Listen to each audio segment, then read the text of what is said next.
Cuddle with the angel. Yeah. My name not to explain this. If all else fails, me still glad to me do it my way. Remember tomorrow is another day. I'ma put in the work on my prayer. If all else fails, me still glad to me do it my way. Remember tomorrow is another day. I'ma put in the work on my prayer. Mic check, mic check, mic check, mic check, mic check, mic check. Hey, conceal the pain just like a handgun. Walk around just like me no got none. Tough it out, me not show no tantrum. Me a stand up for mine, me no stand down. Man I work night shift like phantom. Till me hands numb, in a random. Me want couple new kicks, song. Pour me heart out, till the song done. Can't trick me, better miss me. Keep it 100, all when me 50. Hey Bixby, them a fi listen me. Me stay drizzly, all when me thrifty. Me not waste me life, me make memories. Me a faith in night. Jaja de there for me, Jaja de there for you. If your heart true, sing that one ya too. If all else fails, me still glad to me do it my way. Remember tomorrow is another day. I'ma put in the work on my prayer. If all else fails, me still glad to me do it my way. Rubbing.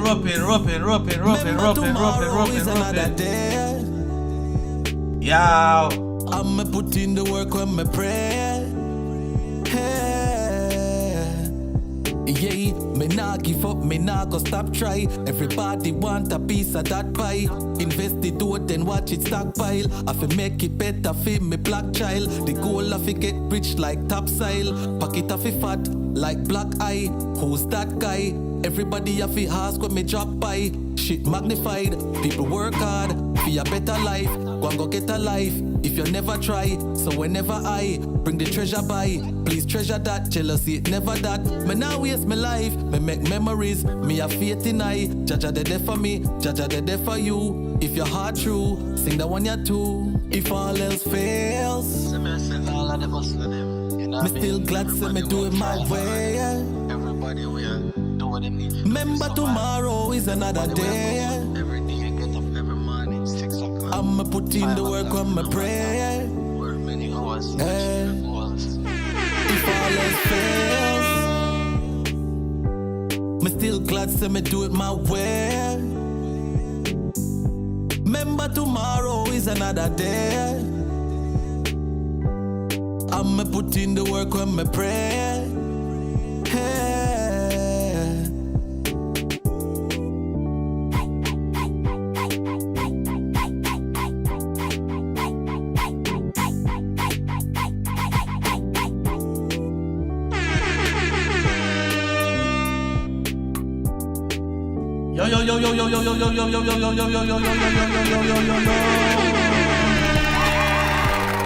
Welcome. My God!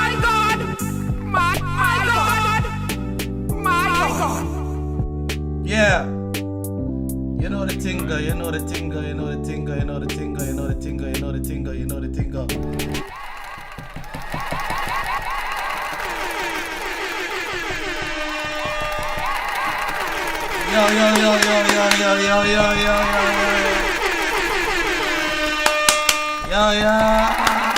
Yo. Bless up. Everybody, what's up? Mic check 1 2, mic check 1 2, mic check 1 2. Mic check 1 2. Carlos, where you there? Carlos, check in, Carlos. Can you hear me? Yeah, I'm here. Alright. Carlos, a little players.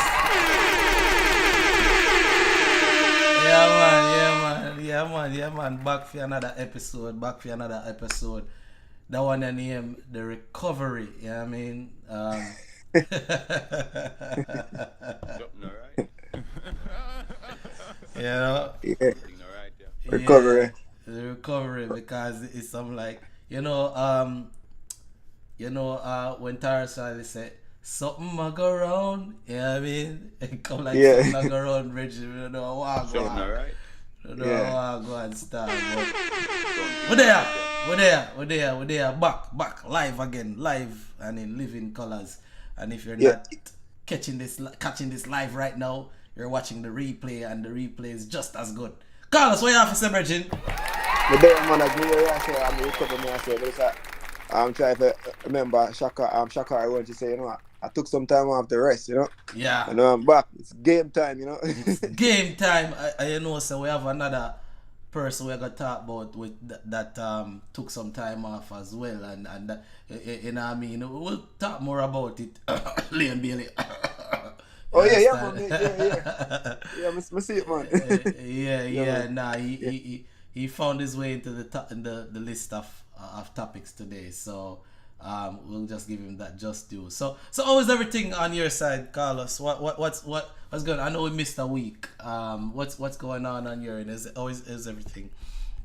Well, most things been smooth, bro. It's been smooth so far, as always, the week is really topical. I see a lot of interesting topics floating around here.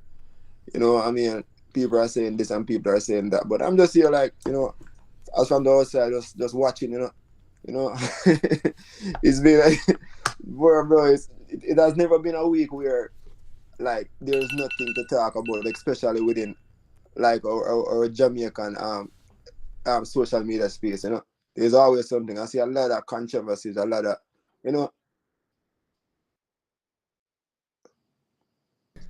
Can you hear me? Yeah, I think I was hearing myself a while ago, so I don't know if like. No, that was a mistake. I was just testing the audio from the other end. But carry on. Okay. No, I was saying, I mean, there has been a lot of controversies, a lot of good news, a lot of things I see going on over there with which I don't want to say much going on with the whole Vybz Kartel situation. I see vloggers going with other things. I mean, there's a lot of things going on, bro. But I mean, I'm just here doing my thing and trying to be a little bit productive, But I mean, we have a lot to say, so I don't want to give away too much, right now. So.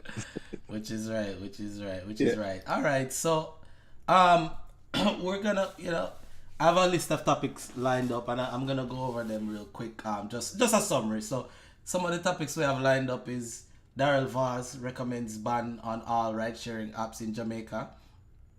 We have Shaggy says the old sound of dancehall is over, right? Then we have Terrence Howard's math theory. That should be interesting. As well as Olblique Seville versus Noah Lyles. We also have the Leon Bailey and Coach Halgrimson drama to go over, as well as what you mentioned before in the Vybz Kartel case update. Now, before going to any of those topics, I'm just curious, what's on your playlist this week, put it that way, as far as dancehall? Bro, I'm gonna be honest, like, and it might sound away if you be a person who is an avid listener of music. This week, bro, my time was consumed merely with just pure podcasts. I'm not gonna lie. So, as I'm gonna talk about the only, I'm not gonna lie. A song that I found myself playing like constantly throughout this week was Squash, Big Breeze. The Big Breeze, the Big Breeze song, Yeah, no, that song has been heavy on my playlist lately as well. That's a good one. What else have you been listening to? Big Breeze, like really though, like there's only some like probably some other songs like back then, like even now and then. Because the most time when I listen to songs is mainly when I'm driving, so I might listen like a Romeo and Virgo, like that song that do with Massacre. That's one of my go-to song. I always play that song in the morning when I traverse the streets, or sometimes Massacre again have a song named Chance. So the type of songs I want to choose to listen to, especially like during the morning, are some like motivational songs, So like, and as a matter of fact, I find myself go play the song right there. And I guess the reason I play the song is because of some little mix up thing, you know. You know, it's Africa song I said, I think it was a call you by my name or something like that. Oh, that's a good song. You Yeah, can call me by my name. I am ready to roll. Bro, but Once the rule remains the same. That's a good song, man. Bro, but you know what? Tell you what. The only reason why I actually resorted to that song, you know, was because of a situation where I see Queen Africa was bashing a collection of artists, and one of the artists that she mentioned was Shensia, you know, and then Shensia, in replying to Queen Africa, she didn't like send any derogatory words, but she played the song, and I was like, that's a clever move, you know, and she said, play the song, you can call me by my name. So I said, so that song was a classic song, so I found myself going to play about the song again. So like, I mean, I don't mean to get down into that topic so much, but what's that all about? Because I understand what would be her gripe, but damn, man, I feel like Queen Africa just she it seemed like it's not just really burning the fire on things that she doesn't support, but it seemed to me kind of personal, certain things that she say about some people, not particularly the other, you know, set of people that are always in the online cursing and all that stuff. But Shensia, even though Shensia forget a beating still, you know what I mean, for certain things, the SYM and it, you know, it just not sound good from coming from a big woman to a young girl, you know what I mean. It just not look right, especially if you like somebody we respect so much, you know what I mean. Like it give me the vibe. They like, you know what I mean. It kind of like make me a pray and a wonder, you know what I mean. It's like when the whole thing come out with Buju Banton, and you know what I mean, because just the light of me see Buju in a bro, you know what I mean, as just this conscious brother, and who would mix up with certain things, and when the whole thing come out with Buju and thing, it kind of shaped me up, you know. Me not even did really believe it. It's still hard to believe, you know what I mean. you know what? I agree, you know, Tristan, because you see, I realize that since the past year or maybe two, I realize that Queen Africa has been on a rant. You know, she might have good intention to try to say maybe she's trying to purge the so-called not the taboo things that are going on within the industry and the things that she's not so much in support of, you know. But you know what, I really don't like that. I just think like the way you go about it is not just to go on the internet and try to tear down people in such derogatory way by using those harsh terms, such as SYM, because as what they said, Queen Africa is a big woman. She have daughter almost the same age as Shensia. So there's no way you should be telling a young girl like that SYM, man. To me, and she have a big son in the business where move around this probably similar spaces. It just kind of make it awkward for the youth to move around in a certain spaces where maybe Queen Africa not necessarily a move around in that. You know what I mean? It just, man, I don't know still. I just never really like you have a opinion, your freedom of speech and thing, but you could feel like whatever message you try to relate, could I relate and it connect without having to go as far as the low blow, the SYM there, you know what I mean? No. Yeah, we don't need that right you now. see, one thing, let's say SYM are one thing, you know. I mean, because words are just words still, but when somebody parents actually dead, brother, I feel like it kind of like extra disrespectful, you know what I mean? That's just my opinion, yeah. To me, you see, because like I don't think Shensia and Africa that there's like a serious battle. It seems to me like Africa have like a personal vendetta against Shensia, because if you're gonna go to the extent we're gonna use SYM, bro, that means that's the lowest level you can ever go, especially on the hair. You cannot be doing that, bro. Like you have to actually like know that like better you set up like you talk to her after you send her a message, or maybe she not even care for no message. My thing is that a lot of times I just think like some things people will just leave it alone. We can't take out the problem of the world and put it on our head, you know? Like some things we have to just know, so like to each his own. So yeah, bro. Yeah. On the top still, but we'll get off of the topic there. Just as far as what I'm listening to this week, I've been listening to some Ragging King, man. You know what I mean? Ragging King. Yeah. Definitely one of the realest artists in the game right now. I'm Mr. Realist. I don't mean he's real because he sing about gangsterism or nothing like that, and nothing like that. Means that the lyrics and the songs that Ragging King are singing about, it's coming from a real place. You can tell that he's not just trying to make up rhymes. You understand? It just, and maybe because it's obvious to whatever he went through, but it's not like Ragging King was never that type of. He was always a real artist that sing about reality. You understand?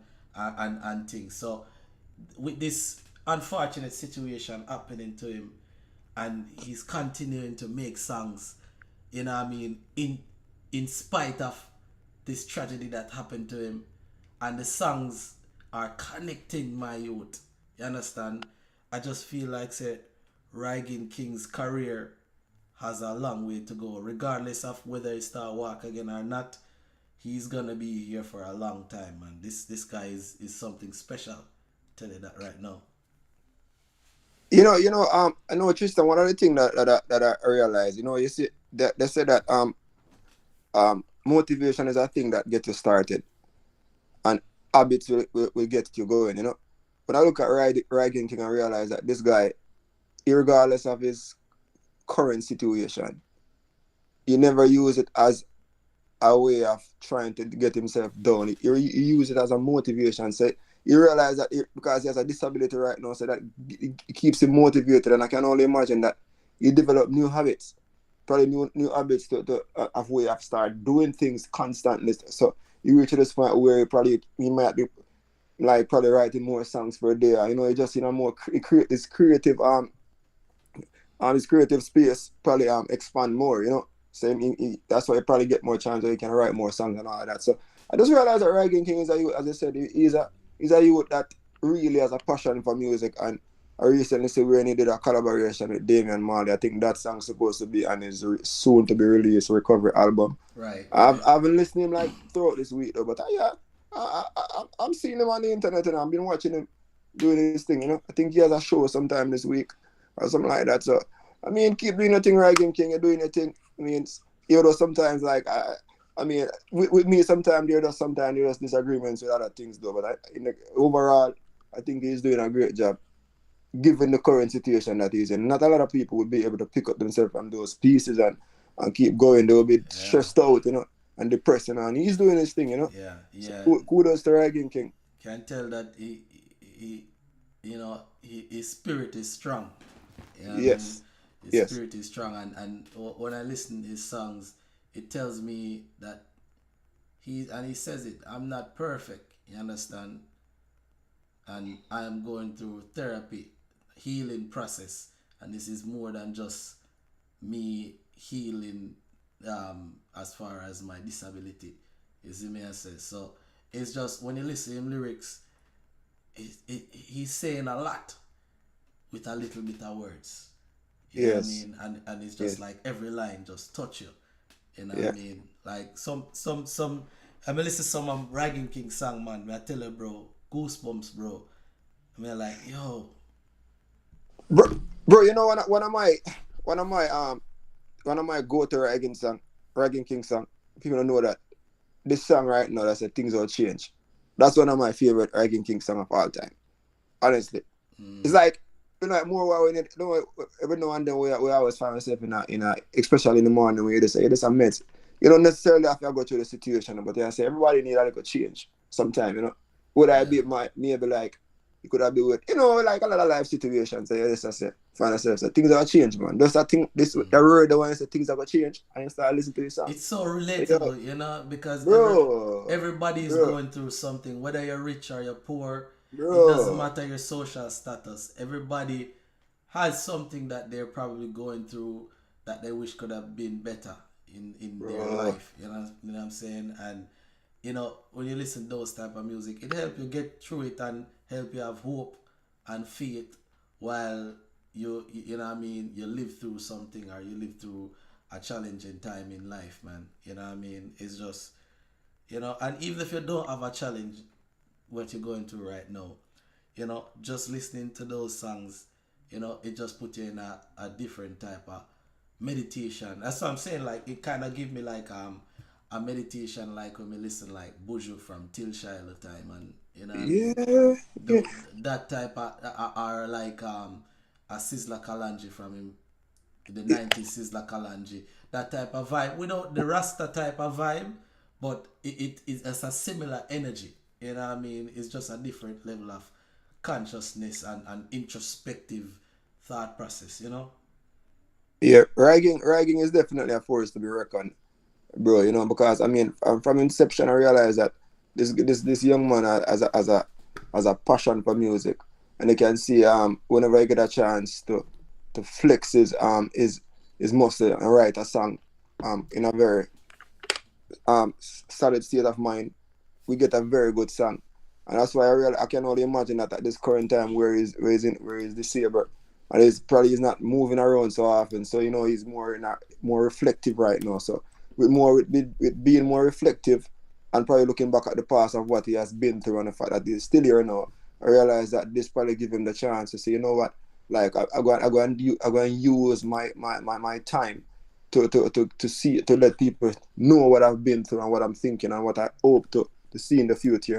And that's why we probably get in these songs, And Ragging King, as I said, he is definitely a force to be reckoned, and he has a great future ahead of him. I hope, and you get a chance to recover and to walk again, because everybody do deserve a second chance, I mean, so all the best to Ragging King in his journey. I just hope he get a second chance to walk again. Oh, definitely. Yeah, you never know, you know what I mean? But, Jano, it's really like prayers up for Ragging, man, because, trust me, great artist. But anyway, here, let me see if I can go over here. So I want to share, just to get into our topic, I actually want to share something, because I actually want the audience to be able to see what we're looking up and things of that nature. So just give me a second. Let me see if I can pull up this here this video capture thing here. Hold on. All right. 1 second, guys. 1 second. I want you guys to. Oh no, that's not it. Not video capture. Image. Okay, not that. WhatsApp video. Alright, so let me are you here, Carlos? Yeah, I'm here, man. I'm here. Are you here, Carlos? Alright, so I'm here. What I'm trying to do is I'm actually trying to share. Oh, there it is. I'm trying to share my browser. So if I go to browser, then I can add an existing browser. Oh no, I could create a new browser, right? And then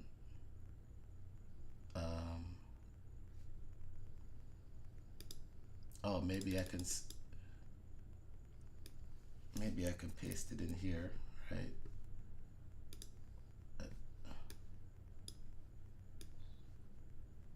Okay.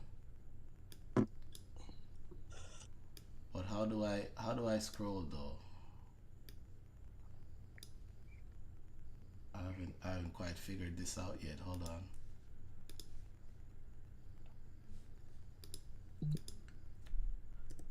So, tell me something, Carlos. What have you heard about the whole Darrell Vybz thing so far? Oh, the Darrell Vybz. Well, the last I've heard, I actually read the article that you sent me to, as a matter of fact, because I realized that in light of the teacher that was killed, I think it was through by somebody who drove an on-time taxi or something like that. I'm not quite sure if it's an on-time taxi, but one of those rideshare taxi drivers. Yeah, What there's was like, involved?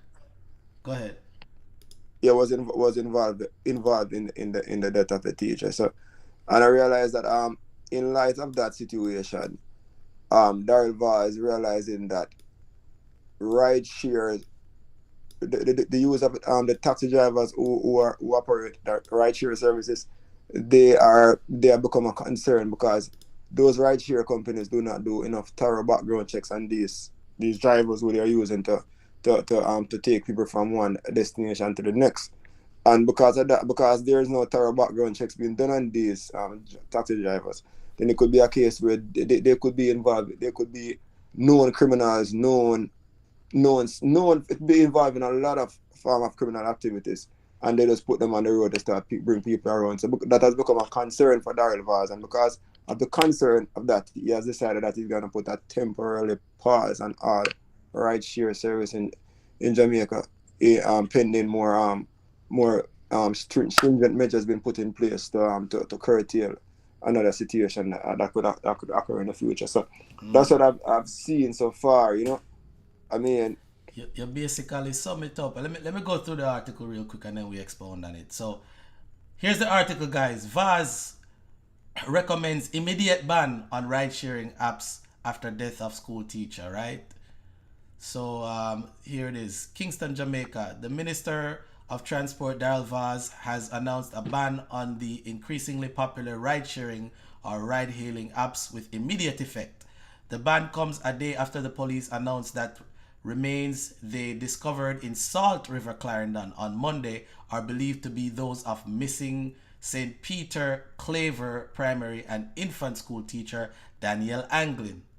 The school teacher went missing on May 13th while on her way to school from her Hellshire St. Catherine home, where she had reportedly chartered a cab via ride-sharing app.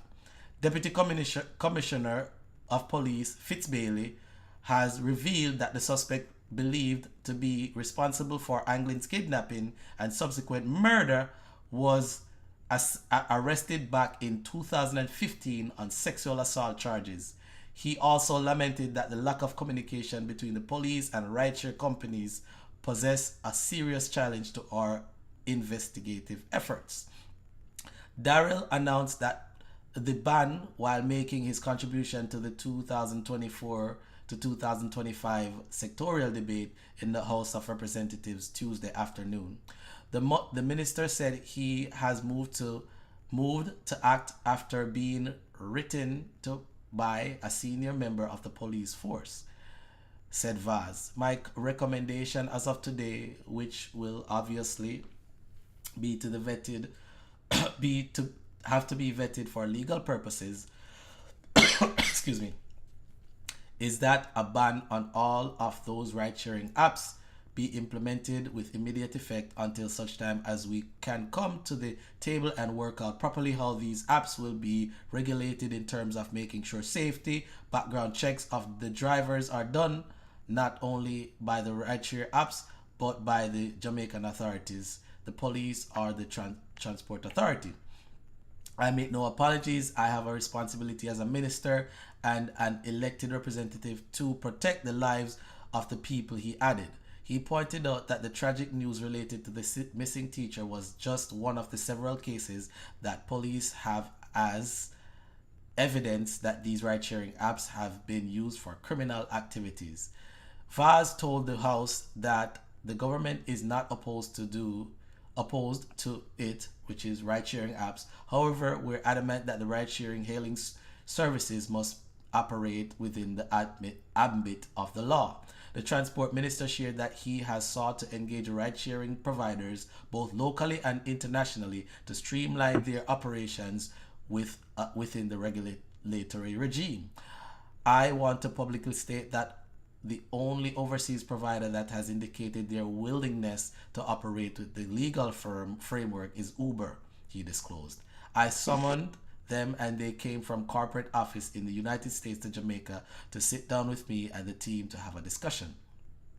Vaz said those talks are ongoing and the Transport Authority will be meeting with the local ride-hailing entities this week. InDrive, that's what I was looking for. InDrive remains outstanding, he said, while stating that in addition to the government's concern about safety and security in the current environment, there are issues related to undercutting in the market where lower fares that are charged that impacts on tourism, the economy in general, and the threat of other issues such as money laundering and terrorism. Excuse me. Vybz said he has written to the telecom providers on a letter from the assistant on our deputy commissioner of police indicating the concerns for national safety to discuss this very matter because of the complaints that I was getting from commuters and also from industry players who are playing by the rules and pay their fares for their license, etc. And these apps are undercutting them both in fare without any form of background checks and no monitoring by the transport authority. Now, Carlos, you here? Yeah, I hear everything that you said, man. So here's what I'm thinking, right? Since you already started, right? On one thing that I noticed in the United States, and it might be the same in Jamaica, Uber, I don't know about the others, but from my understanding, Uber does a thorough background check on drivers, right? And they make sure that whoever is driving, they have everything about them except a blood sample, basically, right? Now, as far as the riders go, if you want to sign up for the Uber app as a rider, I don't think you even need an ID.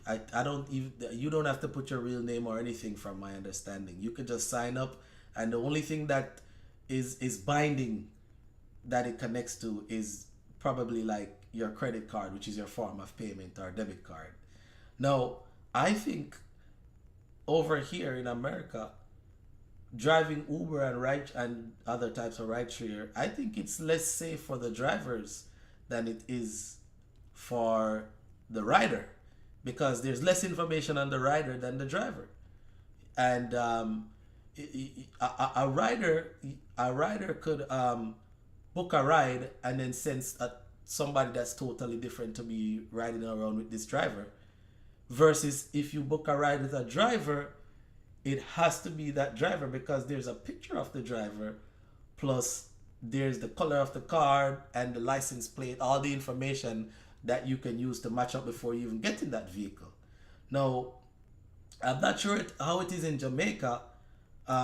Uber seems to be doing what they're supposed to do.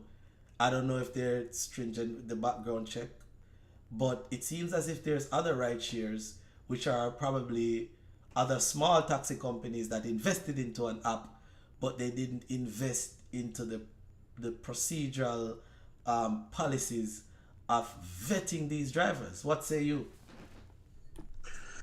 Yeah, you have said it well, Tristan. Because you see what I realized though, with Jamaica though, I wish like a lot of times when things happen, they wouldn't have to be in a reactive mode. But I get it, like a teacher was killed as a result of a rideshare driver, so Darrell has to make a stance immediately.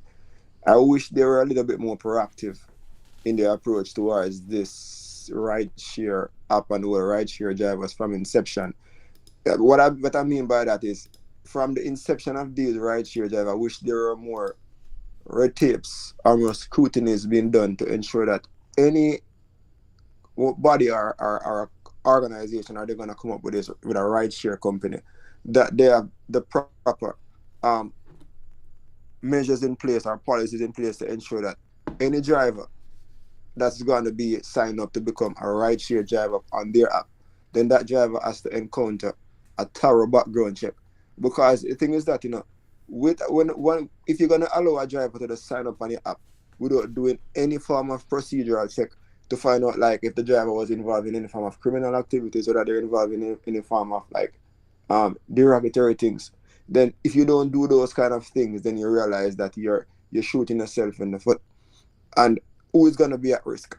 The passenger is going to be at risk because at any given time, a passenger could go ahead and book a ride, and a so-called driver arrive at the scene, pick up that passenger, and God he knows who that driver is. That driver could be like a serial, a serial, and do whatever, and that's exactly what we're seeing going on in Jamaica right now. The situation is that anybody can just say, all right, I'm gonna be a ride share driver, which that should not be the case. And I realize you made a comparison with Jamaica and America. Jamaica being a first world country where you see things are being done totally different, because drive with the Lyft and Uber, they both have similar background checks. This is something that I know for a fact. They both have similar. For someone to become a driver and Lyft or Uber, trust me, sometimes the background check can take up to 2 weeks. And every now and then, Uber or Lyft, they'll do a random background check, and you have to pause driving. I wish that type of system could go into Jamaica, where they do more random background checks on these drivers. Because, and as a matter of fact, we're saying doing random background checks, but I'm wondering if a random background check is done on these drivers. Is it a case where the background check is going to be able to turn around fast? So that's another thing to be questioning. I'm not quite sure how quick can a background check be turned around in Jamaica. In a Jamaican system, because it's not very up to date with the technology as far as having one big database to where you can have third parties access it to pull information within minutes or within seconds. Like over here, if the police pull you over here, within a few seconds, they'll be able to tell you if you have a warrant all the way in another state. Yes. Honestly, I really don't see why Jamaica's system couldn't be like that, to be quite honest with you, because we have a lot of IT personnel. I think what we would need is just a nice storage of size for the data that they can scan. They probably need some manpower to scan in all the data and basically transcribe it from paper to a paperless OCR readable version, right? And put it can be done. I don't see why it couldn't be done with the amount of people that we have in IT in all the university and stuff like that. We could get things done for a cheaper rate compared to if you would hire like another technology company. And most of the money you'll probably pay is to host the server and and the cost, the monthly cost for the maintenance of the server and to access the server by the police. Now, I don't know. Maybe I'd have to talk to a police officer in Jamaica. Maybe there's something similar there, but I doubt that there is something like exactly like how it is in like America or maybe other first world countries, to where, because we've seen people get pulled over all the time. Now, how do we know that there's a warrant? I don't know. Maybe they call this police station and say, look up this name. I have no idea. But I guess I say that to say, just to piggyback on a point, Carlos, Uber probably are doing what they can with what they have, but they might not have all the necessary tools to do things for it to be as effective as it is here. Yeah. So then maybe it's fair to say it's probably not as much as though they're imploring are advising these ride shares company to ensure that they do thorough background checks. It could be a case where in Jamaica there just need to be like the database need to be set up in such a way where it is easier to do like a real-time background check on someone where they can get a fast turnaround, with accurate information. Because if you do not have if our country do not have that system in place where you can get a real-time and fast turnaround background checks. And when I say fast, I don't necessarily mean like a one-day background check, even though that can happen as well. But I mean, like, if we cannot reach to that point, then it's probably going to be a problem for the rideshare company as well, But so, you know what? I look at it over here, like, I don't mind going into Uber over a taxi because Uber is usually cheaper.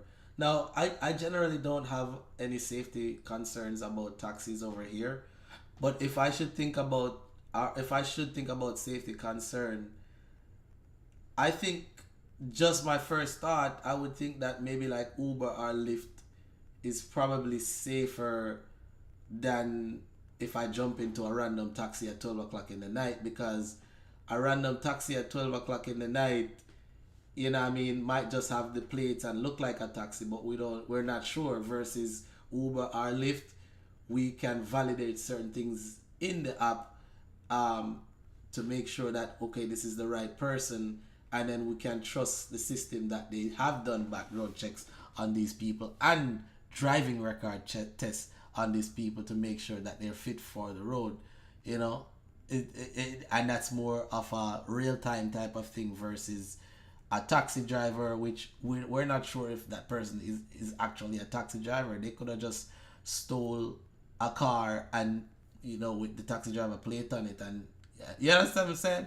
Versus Uber or Lyft, where you see a picture of them and things of that nature, which, you know, they usually don't get that part wrong, you know.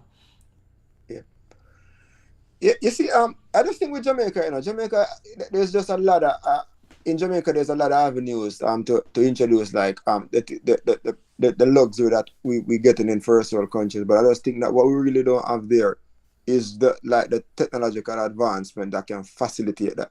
You know, that's where we're lacking. As long as whenever we reach that point where we can facilitate all those things that are going on in first world countries, such as ride share and everything that people wanna have readily access to.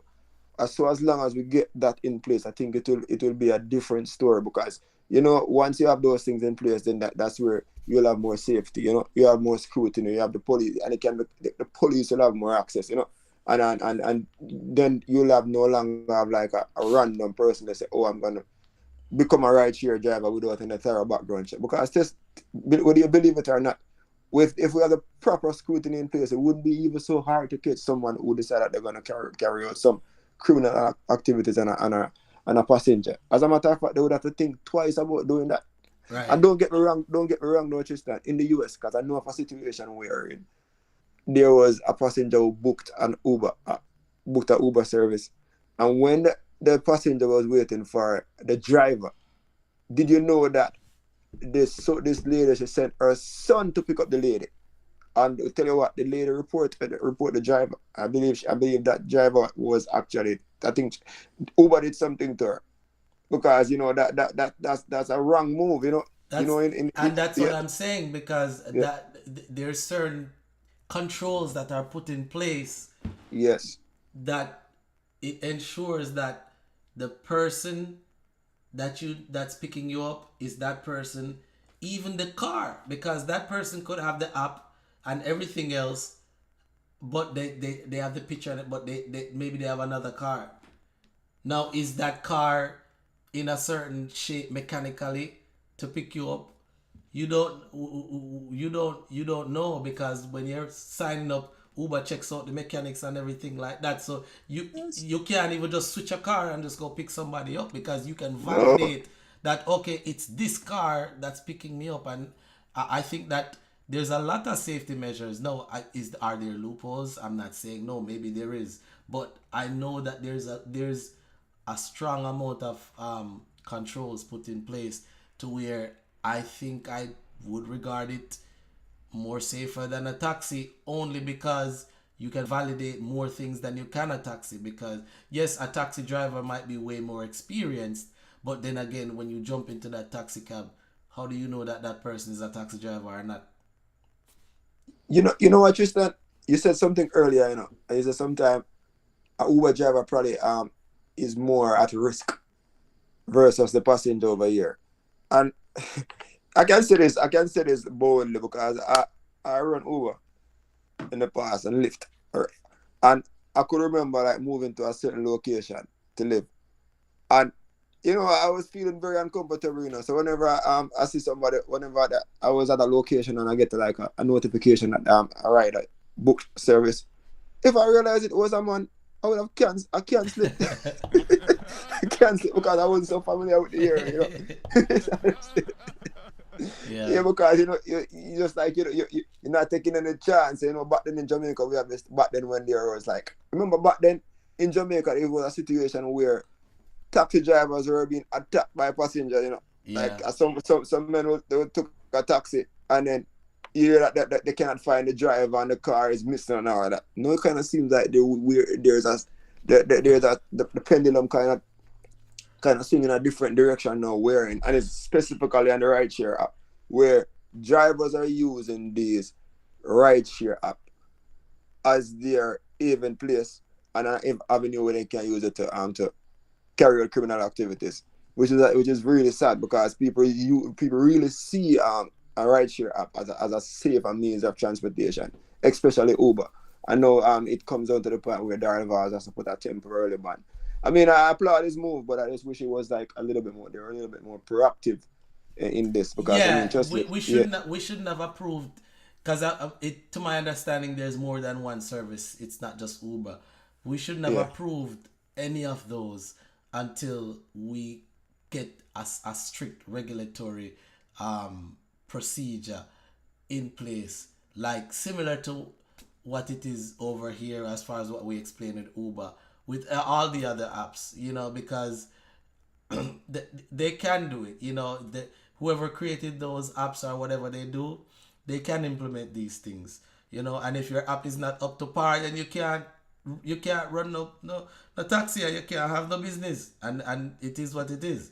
So if you want to get into this business and make money, you have to, just to like any other industry, make sure your business is up to par with all the policies, and end that story. Anyway, scholars, I don't want to kill this topic. Let's move on to the Shaggy topic. I'm not sure if you're familiar with it, but before you even go, let me just pull it up and we'll go over it. So here it is. Shaggy says old sound of dancehall is over. Big bad Shaggy, that him I say. And this is coming from Dancehall Mag, guys. The previous article came from the Jamaica Observer, just to give credit.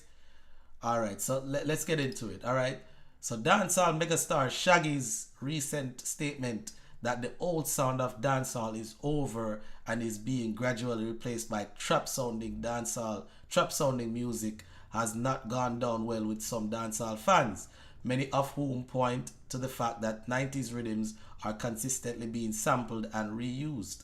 On Thursday, Shaggy shared a snippet of a video in which he commented on the state of the genre, declaring that dancehall's glory days are long gone. I think that dancehall is in an incredibly great space right now. I think we started the year with a bang.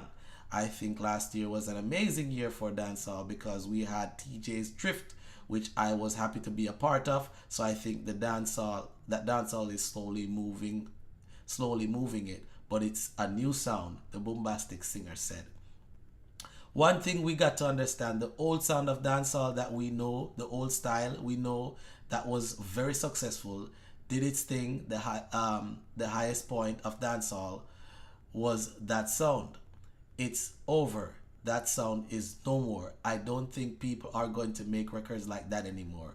I think there is a new sound of dancehall that you are hearing, that new kind of trap type sound that they are making, and they are going to find a way to make it become successful to where it starts to chart and to do well. It's a new day, he added. Shaggy also asked his followers to give their views on the state of dancehall. Those who disagreed with him wrote extensively in their rebuttals, including Twin of Twins, 2 Locks, and radio disc jockey and producer Junior Radigan.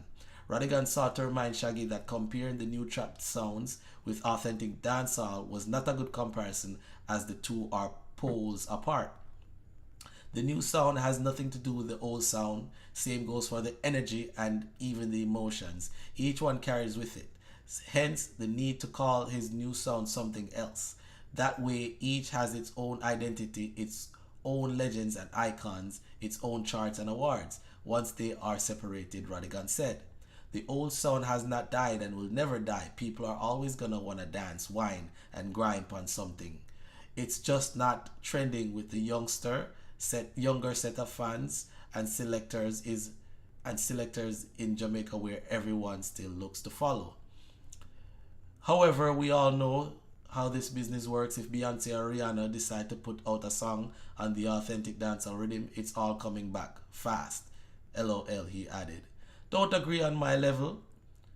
Don't agree on any level. Dancehall is not just about sound. It's a complete package: image, culture, on-stage versatility, actual substance, which by the way present dancehall completely lacks. On the other hand, I do agree that we can't expect the same sound of dancehall forever, because dancehall has made numerous changes over the years, and they have all been accepted and went on to do good. So change is not the problem. It's the present crop who represents or stands for anything, including respecting who came before or even caring to know more about the genre they present, was Tulak's reply. Power 105 disc jockey DJ Nori also weighs in on the matter. It's crazy you feel comfortable to say dancehall trap. You would never get me to agree. The handful that's moving the culture are amazing artists. That's it, he stated. One follower referenced Shaggy's own statements in an interview on the Breakfast Club morning show in June 2021, where he has said that current dancehall artists are trying to fix something that wasn't broken with their penchant for trap beats over authentic dancehall rhythms. The follower also pointed to Nige Boy's recent success on Russian's Dirty Money rhythm as proof that authentic dancehall is still on demand. You said it best, sir, in a previous interview.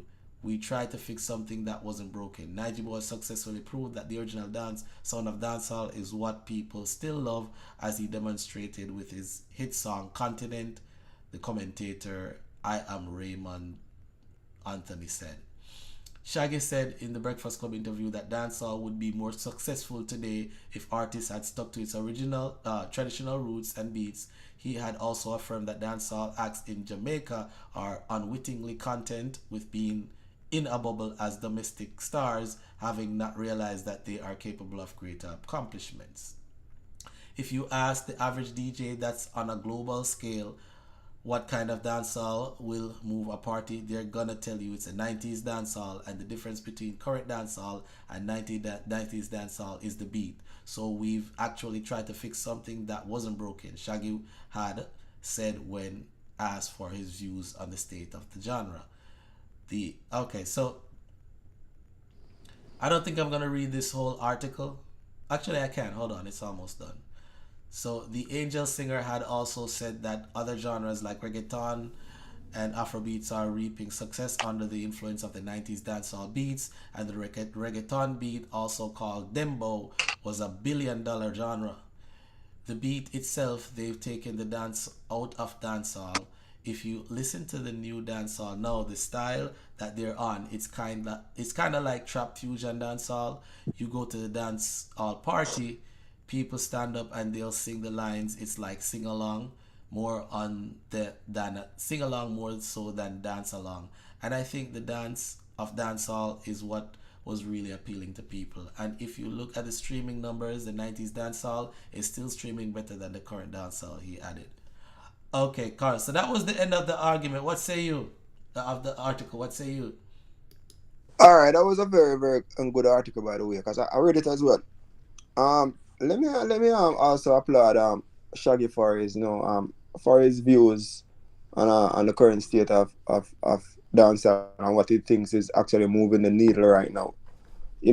But when I look at Shaggy's argument as it relates to his preference for current form of dancehall versus the past, he's basically saying that the current dancehall is what is leading right now, and the old version of style of dancehall that we used to that is dead. I mean, to use that terminology as dead, I think I don't want to say it's careless, but I just think that I would probably use a different word instead of dead. If he says dormant, it would be different, because at any given moment think I heard someone said in a comment that if tomorrow you should get like a Beyonce or you should get a Rihanna, decided, we're gonna experiment on a old rhythm or try to fuse one of those old songs, then the argument will be different, and they'll be saying that the 90s dancehall is back. That has always been the narrative once you have an international artist experiment on our older style of dancehall or the rhythms. So I really do not think the old style of dancehall is dead. According to Shaggy's argument, I just think I think right now it could be a case where Shaggy is basically, just I don't want to say suffering, but I think I see recency bias going on right now, because you know what, basically, with him working with TJ, and they produced that Drift song, right? Right now, in Shaggy's mind, that is what is buzzing right now, and the fact that that's been experimented on this trap beat or whatever, that's for him. That is what is moving the needle right now. It is what is working right now. So he is more excited about this recent style, of the music, and he feels that is what is working now. So that's why he probably in that state of mind. Tomorrow, I'm thinking that probably if something is they experiment on something in the past and that is working, his argument might be different, because if you look, some time ago he did some interview on the Breakfast Club, and his argument was totally different. So I just look on it as recency bias. I don't really think that the old style of dance is actually dead. I just think what will change the narrative is when if there's an international artist experiment and with the old style of music, argument. There is still a lot of rooms for old dancehall. It is not dead. I do not believe that it is dead. And the new form of dancehall right now is actually working. The so-called trap, there's a lot of space for. I just think both of them can work congruently, because I mean the dancehall is never dead. It's never dead, and once someone get a chance to experiment and try something new, it gives life to it again. Music is something that lives on. It doesn't matter if it was done like last year or 10 years ago or 20 years ago. We have seen it happen in the past. For instance, if you think about Sean Paul, when he did even though he did Give Me the Light, that was he did that song years ago. Years ago, and that song was remixed, and that song actually started to give more attention to Sean Paul and the international scene. So any other artist could have a song like that they did in the past, and decided, you know what, we're gonna try something new right now, and it works. So I would say that just instead of just making a bold statement that the old style of dancehall is dead, we think there is still more time before we can come to that conclusion. So I really don't think the old style of dancehall is dead. It might be a little dormant, but give it more time to grow. That's what I think. All right, so I think I would agree with what you're saying. I think dead it's an extreme description of what's going on with the traditional dancehall, because like the article said, with what some of the guys were saying, Radigan and all the other guys, people are constantly sampling dancehall, the old dancehall, not only international artists, but even the same trap dancehall artists, they're sampling older dancehall songs and so on, so on. So and if you go to any like party in the United States or international, the songs that get the most love in the parties is actually the old time dancehall, the 90s, the early 2000s. They get the best reception. And even in Jamaica, when you go to Jamaica, yes, the newer music, the new trap dancehall music is actually, I would say you hear it more in the parties, but I would say most of the time they probably play the older music to warm up the party. The party takes a longer time to warm up than when it gets hot, because let's say a party is kept for like 8 hours straight. Let's say the party they turn the sound on 9 o'clock and they shut off at 5 o'clock.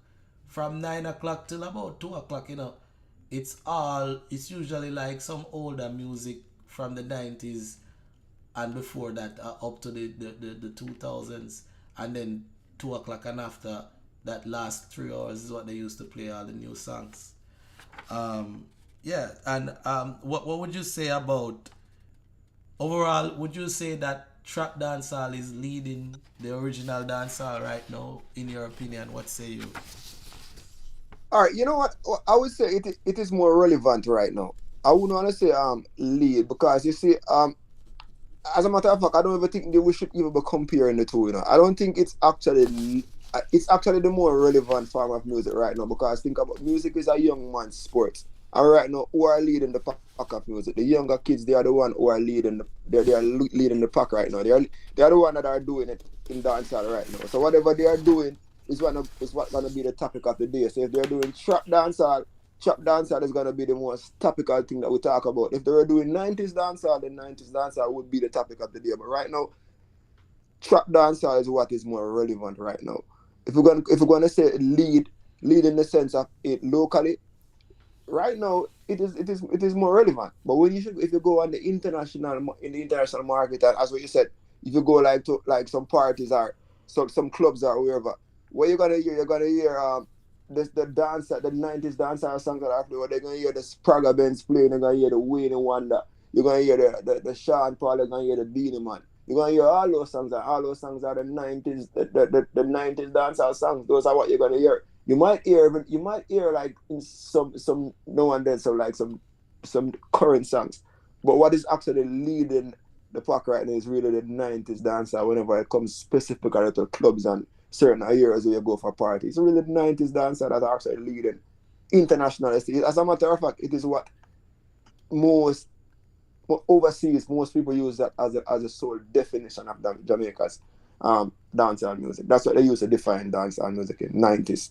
So, I mean, I don't really think overall trap dancehall is really international. There's a big space for it. Yeah, there's a space. The there's narrative a is space gonna for be it to grow. I think and I would agree with Shaggy. There's a big space for it to grow and chart and probably do just as well as what the old school dancehall did. I think that's a possibility, even though there's a lot of doubt right now. But just to move on real quick. So, do you think that trap dancehall should be listed as a separate genre instead of a subgenre of dancehall? For me, I really don't think there should. You see, up to this point, even though sometimes I think I'm still trying to even better understand the whole concept of trap dancehall, you know. But I think it is really I would say really a subcomponent of dancehall in itself, you know. I don't really want to call because when you call trap dancehall and 90s and try to separate the two, to me it kind of creates a level of conflict between the two. When one is actually when actually derived from the other, you know, like just like back in the days when you have the ska, then you have reggae, you know. So just like right now you have there's a 90s dancehall, which in my eyes is dancehall. It's just like a different subset of dancehall to me. I don't think it's different. It's one music, but it's just a subset of it overall because it's separating apart from me with the styles that they use to create the music right now. I just think at the end of the day that there is not really a big difference, you know, right now. So it's really that you're still getting the same dancehall vibe. You know, what I just think though, like whatever has been created in the past, we'll never see that right now.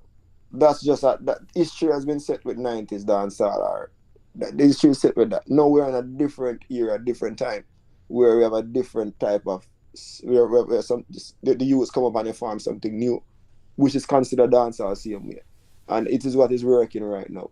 So I mean, it's not really separate from dancehall. It's really the same thing. So then you wouldn't agree that trap with Radigan when he says that trap dancehall should have its own charts and awards basically, and its own legends and icons. But why though? Why would you have different charts when all these are? Well, I mean, why would you have different charts for trap dancehall when if you look at it, I mean, where is dancehall music derived? Dancehall music is derived in Jamaica, right? And it's, as I said before, it's because if you never have dancehall original, then there will be no trap dancehall. If you think as dancehall is actually the root word there. So why do you separate trap from dancehall? It's one dancehall, so there's no need to have a different chart. I mean, I say it's just a different styles that they're using right now. They do they experiment and use different, the people the style of drum that they use in the whatever, and that's what's working. But I don't think that there should be any different chart for trap dancehall. It is one dancehall, in my eyes. Okay, fair enough. Fair enough. All right. Let's move on to another topic real quick. Mr. Carlos, bear with me for a sec. So I want you to see this video, and I'm gonna share with it with the audience as well. You know how I But let me just make sure that you're able to. Excuse me. Let me just make sure that you're able to see what I'm sharing. Give me a sec. Present something else.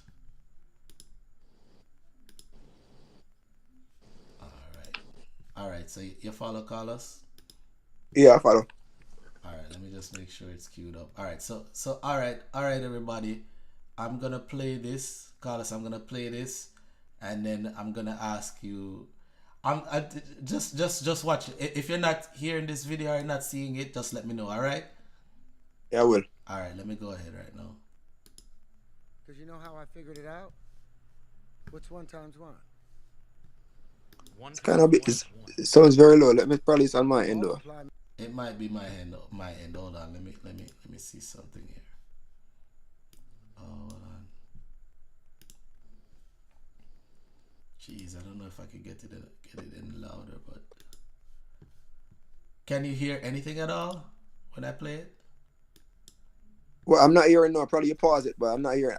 Earlier I was hearing, but it was very low. All right, tell me if it's too low for you to even make it out. All right. Yep. All right. Because you know how I figured it out? Yeah, I'm hearing it clearly right now. 1 times 1. It's clear for me now. To multiply means to do what? To make more, right? Yes. Increase in number, Yes. multiply. Yes. How can 1 times 1 equaling 1 be part of the multiplication table? It fails to satisfy the term multiply. It doesn't multiply. Does it? What's an action times an action? You got some weed. No, I'm asking. Honestly, I'm asking. Reason. What are we doing here? Reason. I want you to reason. I don't know. What's an action times an action? A reaction. Right? Have you Okay. ever seen an action times an action without a reaction? Have you? No. Because equanimity is the currency of the universe. There's always an action times an action, an action having a reaction. So how can 1 times 1 equal 1? How can A times B just be A and not B? What happened to conservation Terrence, of these energy? are late night conversations. These bro. are no. These Yeah, are. they are. This is the beginning of our understanding. It should fit. What kind of calculator you got? What kind of phone you got? It's an iPhone? Okay, go to your calculator. Whatever the new. No, go to your Okay. calculator. Go to your calculator. All right. Go to calculator. Go to your calculator. Yeah, I you got do too. You got iPhone? What are we doing? I want both of y'all to do 2 separate things. I want to do the same thing to start with. Turn it to the side. Okay. All right, now I want you to both hit the number 2 that the whole calculator show up. Hit number what? Hit the number 2. Number Two.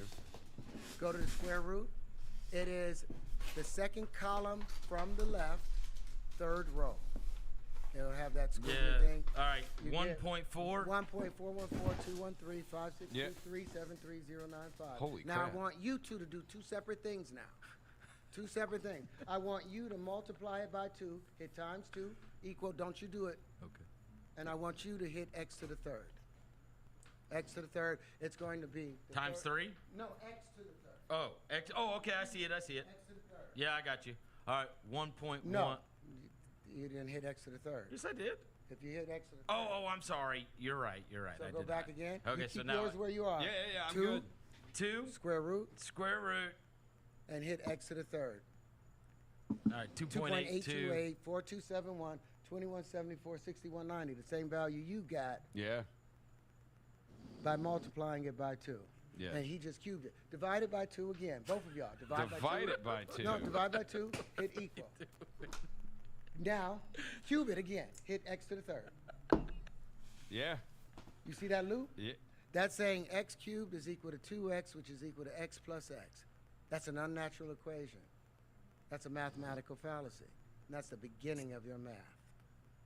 That's how I invented tangential flight, because your math, someone programmed that lie in there and lied to you and everyone, and all your fundamentals are off. All right, Carlos. So you follow what went on there, right? You know, actually I watched it like prior to this. So I think the first time you sent it to me, I watched it and I was laughing when I saw it, because just me, like, simple as it might. But I don't. If you have a question to ask, I don't want to take away from it though. But I watched it before, But you can ask the question. Yeah. So Yeah. basically, Terrence Howard's math theory is saying that 1 times 1 does not equal 1, because we're multiplying, and if you say it's equal to 1, then that's not multiplying. And that's what he just went down as far as basically proofing it with them doing an external calculation. And he's been going on a campaign at all the big podcasts, popular podcasts, as well as he's been speaking to or having dialogue with a lot of scientists or people in the science world or the mathematician world. So it's an interesting thing, because people know Terrence Howard as an actor. Nobody really thought of him as a person, Yeah. a so to speak intellectual, and a thought-provoking one at that as well. So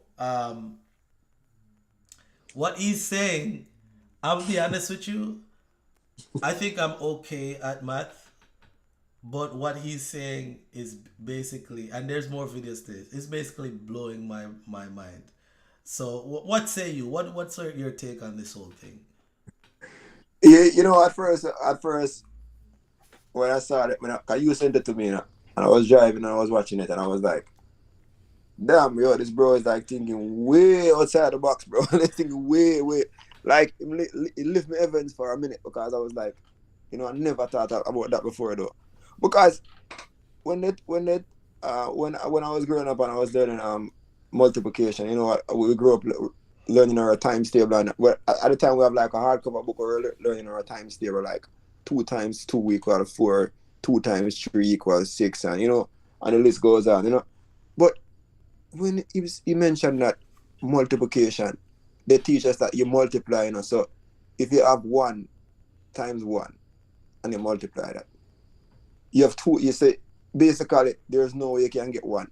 Basically what he's saying, if multiply mean that if you put two numbers together, that mean you should get a greater number, because you're multiplying. Right. And if you think about if a man and when they say when God created Adam and Eve, they multiply, and they create and they bring forth a son. So Right. if you have a man and a woman coming together and they come together and they create a son, they create 1 child or 2 child or whatever the case may be, then you have 1 times 1 equal 1. That's what he's basically saying. He's saying that that's a fallacy in itself, which I mean I can't see where he's coming from. I can't see where he's coming from, but then if you look, then if Adam and Eve come together and they multiply and they have 1 child, how you look at that? Well, hold on. And they create 1 child. What, that's not how I'm looking at it as far as multiplying, because obviously 2 people come together, they can multiply, have 1, 2, 3, 4, 5, whatever. I'm just thinking. So what he's pushing is that 1 times 1 equal 2, and it couldn't, and 1 times 1 could not equal 1, right? And the reason why he's saying that, I think, I'm just jogging my memory, is because if 2 times 2 equals 4, which is a greater number, that means 1 time, and then 3 times 3 equal 9, which is a greater number. That means 1 times 1 has to equal 2, because the square root of I think he's saying that the square root of of each of them are basically something of that sort. I don't remember what the explanation was exactly, but my understanding is that when you said 2 times 2, right? You're saying you're taking two things, right? And then multiplying it by 2. Mm-hmm. So you're doubling it. So that means that's 4. So if you take 2 things and you multiply it by 3, you're tripling it, right, by that factor. So that makes it 6, right? And if you say 2 times 4, you're multiplying it by 4, which is 4 times or the factor of 4, which is 8. So that's my understanding of it. And as far as the 1 times 1, you're multiplying 1 by the factor of 1, Mm-hmm. which makes it 1. So it doesn't change because you're saying it's one thing one time. Now, if you say 1 by the factor of 2, you're multiplying it by 2, then it's 2 is the factor, then it's multiplication is basically in my opinion, or from my understanding, an extension of addition, and the But factor you know what? is the extension of the addition, right? But I think, all right, you think in multiplication you have the number, or the multiplier you have the multiplier, right? You have the multiplier, you have the multiplier. So basically, so what I understand where it's coming from, because in this case you have 1, which will be the multiplier, and 1, which is the multiplier. So it's basically saying is if you're gonna have a number and you're gonna multiply by the multiplier, which in this case is 1, then basically you should be getting a greater number. That's what he's basically saying. Then so if if you're multiplying 2 things and you're not getting a greater number, then essentially he's saying basically then that's crap overall, because you should be getting a greater number once you multiply. With the exception if it was 0, if it's 1 times 0, they say that's 0, They but it's say 1 it's 0. 0. So 1 times 1, that's it. I mean, I kind of see where it's coming from. I probably need to delve more into that, but I mean, it kind of makes sense to me. To be honest, it kind of makes sense. But I'm not gonna say like, oh yeah, it's probably gospel, But it kind of, as I said, You're it kind saying of. that the 1 times 1 equal 2 is what you're saying. It's making sense to you. No, I'm not saying it's correct. No, I say I can kind of see the logics of it. I can see the logics of it, but really and truly, it probably is confusing multiplying with addition. Because when you add, it's different from you multiplying. Because it's 1 plus 1 equal 2. Right. But what I'm saying is, Yeah. multiplication is in my understanding, it's an extension of addition. Because if you really think about how it works, the multiplication, how it works, you can basically add each of those factors along the way to get to the answer to prove it. Alright, you know what? Alright, so if it was like indices though, because alright, if you see you're gonna raise 1 to the power of 1, if you raise 1 to the power of 1, you probably will get the same one. Some of the teachers. But if you raise 2 to the power of 2, you can get 4. So, I mean, there might be a fallacy there. There could potentially be a fallacy there, which see. But one thing I can say though, you touch a very good point, which I know that a lot of mathematicians might be looking into it right now. But so right now, I think like when you're raising to the power, it's a bit different, because it's not multiplication in the sense of you're saying, okay, 2 times 4 anymore. Because if you raise 2 to the power of 4, then you're saying 2 times 2 times 2 times 2. That is totally different. Because No, but I was just looking at the 1 in this case. I was primarily looking at the 1 to show like a different scenario. Because I mean, if you raise 2 to the power of 2, then it's gonna be 2 times 2. If you raise 1, because if you raise 1 to the power of 4, you probably get the same one. yeah. You probably get the same one, which I don't really get it. Because if you raise 1 to the, because it's gonna be 1 times 1 times 1, which I say is equal to 1. But if it was addition is a difference, you probably will get 4 because you're raising it to the indices in this case is gonna be 1 to the power of 4, so it's gonna be 1 times 1 times 1.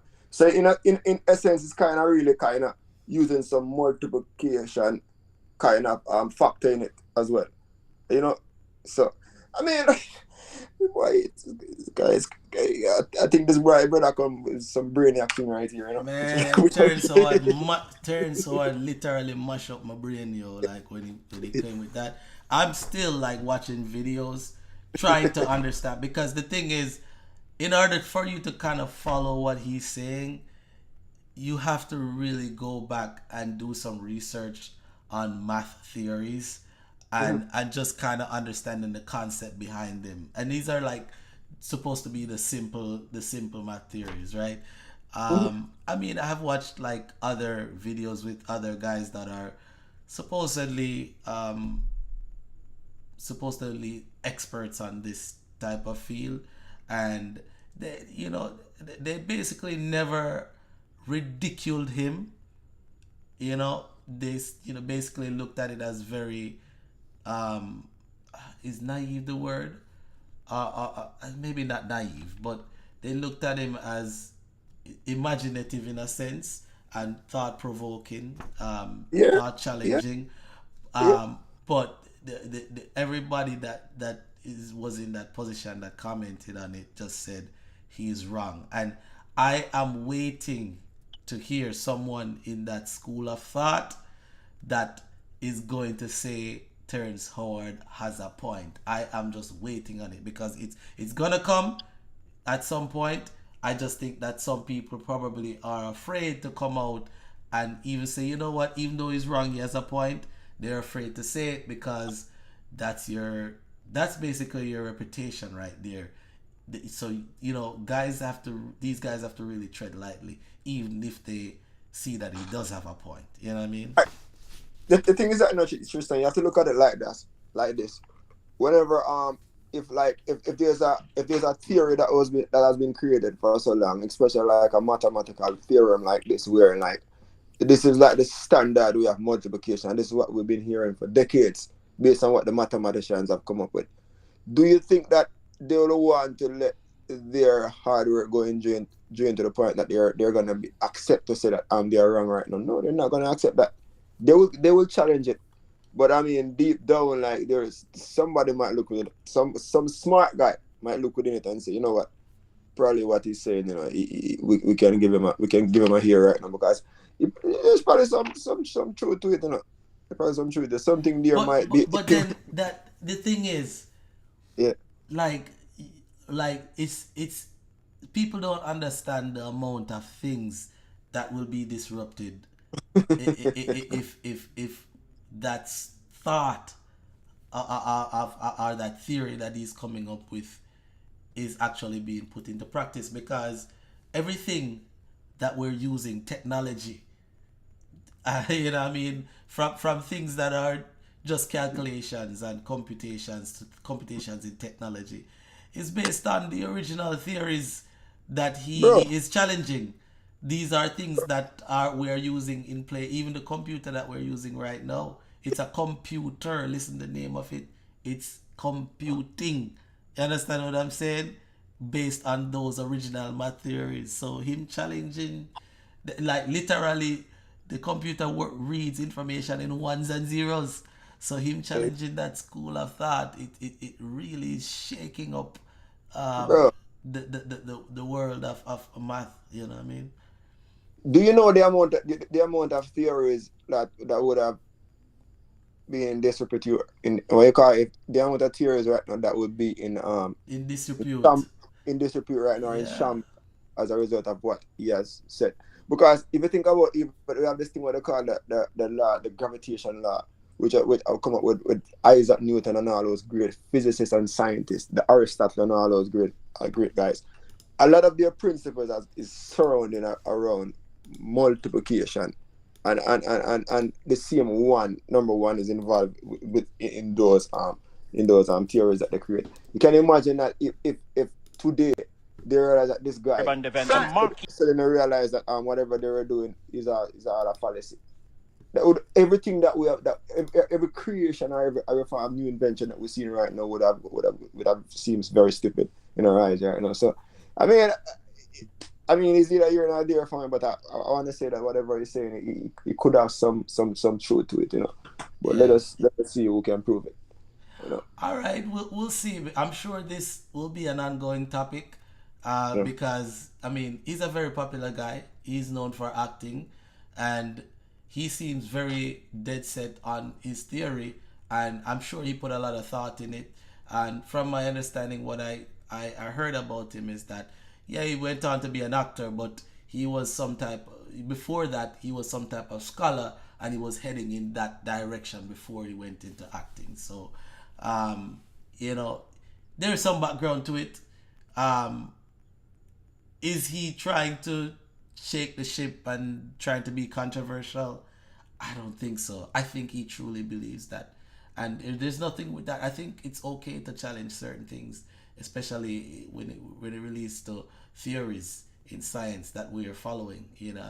I think it's healthy to challenge certain things, because then you have to find more reason to prove that the things that we have accepted is actually what we should be accepting, and whether we should change that. So we'll see how I'll keep a steady pointer finger on this one, Carlos, and I'm sure we'll see more content about it. But let's move on to this video, the topic of Olblique Seville versus Lyles. Are you seeing this video, Carlos? Yeah. Are you seeing the video in queue? I haven't played it yet, but are you seeing it? Yeah, I can see the video in the queue. All right, so I'm gonna go ahead and give it a play, and we'll talk about it after. All right. Okay. All right. Key event, the set position. Lyles got a cracking start. Hughes, Seville and Omanyala trying to stay with them. Seville is running a stout race. Lyles coming back at him. Olblique Seville produces a stunning... Open your season. Tell us about how you're feeling about your execution of this race tonight. Well, me and my coach was working on the execution throughout the week and the past month, and coming out here and get a good execution show that the work that they have put in paid off. Last year you were missing in action, this year you're in action. Tell us how you feel, putting on a big show like this in front of this crowd. Well, it's a tremendous feeling because, as I said, last year because of injuries, I didn't compete. But for this year, I'm actually happy that I compete and get a personal best and win in front of my Jamaican fans. Speaking about injuries, Seville, one of my complaints or concerns is that you don't compete enough on the European circuit. Will we be seeing any of that from you this year? Well, yes, of course, but me and my coach will decide as to that. Yeah, because you need to compete against your competitors, and they are the ones on the Diamond League and so forth. We're not seeing you there. Well, it's not really my fault. It's just because whenever it's time for me to compete on the circuit, I always have issues like injury problems and stuff, which I don't get to compete on the circuit. So it's not really my problem personally. So big up to BOJ TV, Best of Jamaica TV, and also the Gleaner. So I'm not sure if they got this. This is the original footage, but this is the channel I'm getting this video from. Just a disclaimer, so nobody think that this is an original content. The original content might be from the Gleaner though. So credits to the Gleaner and Best of Jamaica TV, BOJ TV. So you're not afraid of flying? It's not like that? No, I'm definitely not afraid. It's just because of the injury, and I don't know why. When it's time for me to compete at the Diamond League or a specific race, something always happens. So I'm happy that I compete against Lyles because the first time I competed with Lyles last year was the World Championship final, and coming out here running against him in my country is good. All right, thank you, and all the best for this. Thank you. I feel great. Feel ready to run. Feel ready for everything that's moving on from here. Ready to go to the Olympic trials. All my best races happened after the second round, but 85, I'm never going to be upset with that. My coach came here saying that I'm in like PR shape, running 985. I'm perfectly fine with that. So what do you think about the track? The track is good? Fast. The gun is faster. That needs to be fixed. Okay. Hopefully next time that'll be a different story.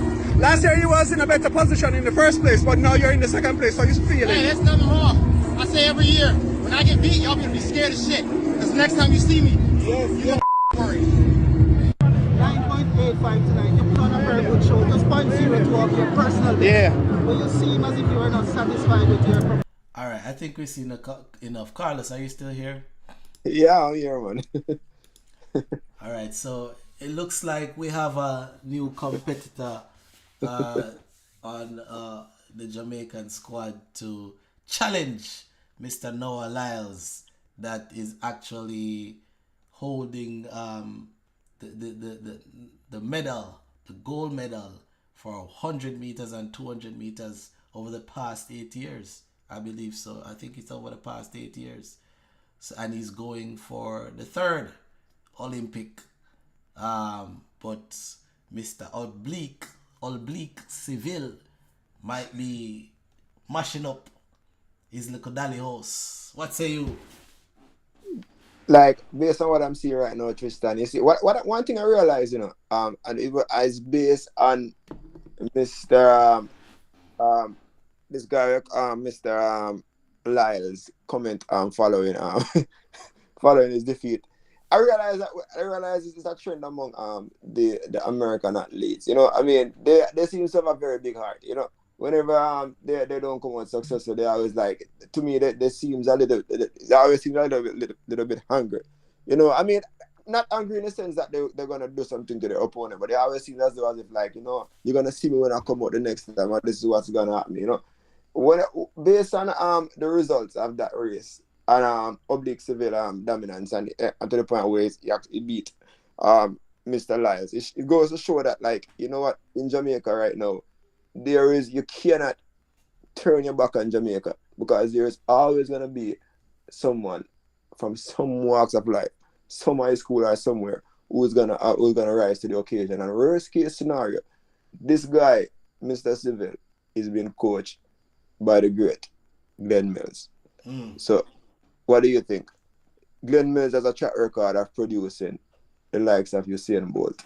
I think also Asafa Powell and all those other great athletes were also within his camp. So, based on what I'm seeing right now, even though it's a shock to the world to see Mr. Seville beat Lyles, but tell you, I'm not so surprised by that, because you know what? This guy has been working. He has been working, and I think during COVID, Lyles, he never get to compete that much. So he slowed down a little. But now he's showing us right now that, hey, Mr. Lyles, I am coming to take your place. I'm going to set some new record and rise to the occasion and do like what my fellow counterpart Usain Bolt did. I just think that this guy, Mr. Lyles, Mr. Seville right now, is just like, it is just the beginning for him. Trust me, just beginning in the sense that I think he has the adrenaline, he has the strength to because if you look on the time that he clocked, right, in that race, it goes to show that this guy can really, really be a force to reckon. And I'm telling you this, Mr. Lyles, better do your homework, because Mr. Seville is coming to take your place. That's the most I have to say right now. I like when there's a lot of competition. I don't like, look, even though I love when Jamaica dominates, I like for there to be a competition. I don't like to know that who is going to win the race before the race is over. I like to know that there's a chance that there's somebody else that's, going to really compete. And I think Mr. Olblique is keeping Mr. Lyles on his toes, because he's been very comfortable running against the rest of the pack for the past 8 years, and this seems to be coming to an end. So I'm gonna monitor the situation very closely, because Olympics is coming up. No, it's not about running good times. It's also about being able to maintain that and have the mental fortitude to continue that and show up at big stages, because if you look at somebody like Asafa Powell, which we love and respect him, Asafa Powell will win every race in the Diamond League and all that and give you the best times. But when it comes to the occasion where you're supposed to show up and get that medal, like the Olympics, or the World Championships, Asafa Powell is nowhere to be found. You know what I mean? So let's hope that Olblique has the mentality similar to Usain Bolt, because Usain Bolt has ice in his veins, literally.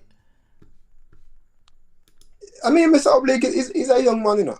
Trust me, he's a young man. I think, I mean, he has a lot within him. The only thing I think that can hold him back right now is maybe potential injury. You know, with a lot of times with these athletes, you know, they will face an injury every now and then. One can be for a period of time, but as of right now, he seems like a force to be reckoned. He seems like he can be.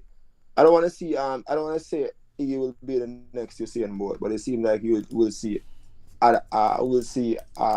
Olblique Seville. You know, and which is gonna like stamp his name and some records and say, all right, he's doing something great for Jamaica. So, I mean, let us see, you know, like Mr. Lyles just need to do his homework, you know, just to do his homework. It's gonna be a battle from now on, you know. One thing I can say to Mr. Lyles, do not take any day off, you know. Don't take any time to rest, you know. Don't take any day off. don't take any time to rest, you know. You're back. Wait, just like our fellow well, even though she's doing so well, that's like our fellow Shakari, you know. She took some time to rest back in the days, you know. But no, she's doing well now, you know. But trust me, this guy is a force to work on with. That's all I can say, you know. All right, so let's move on, because we want to make sure we have enough time for the last two topics. All right, so the next topic is Leon Bailey, JFF, Craig Butler, and Coach Halgrimson again. Something all right. Something all right, yeah. So here's the news that's going viral right now. So as for everybody that doesn't know, the Jamaica men's national football team or soccer team had qualified for Copa America a few months ago, right? And I think a day ago or 2 days ago, the JFF along with the coach picked their team for the Copa America. However, two of the people that were originally on the roster for the JFF Instagram's page were Leon Bailey and Dujon Richards. I'm not sure if you're familiar with Dujon Richards, Carlos. Yeah, I am. Yeah, he's like the new sensation that just got signed to Chelsea a little under a year ago or whatever, right? And within a few minutes, they took down that roster, took off Dujon Richards' name, and they had Leon Bailey's name still on there. And within a few more minutes, we got some confirmation from a popular sports,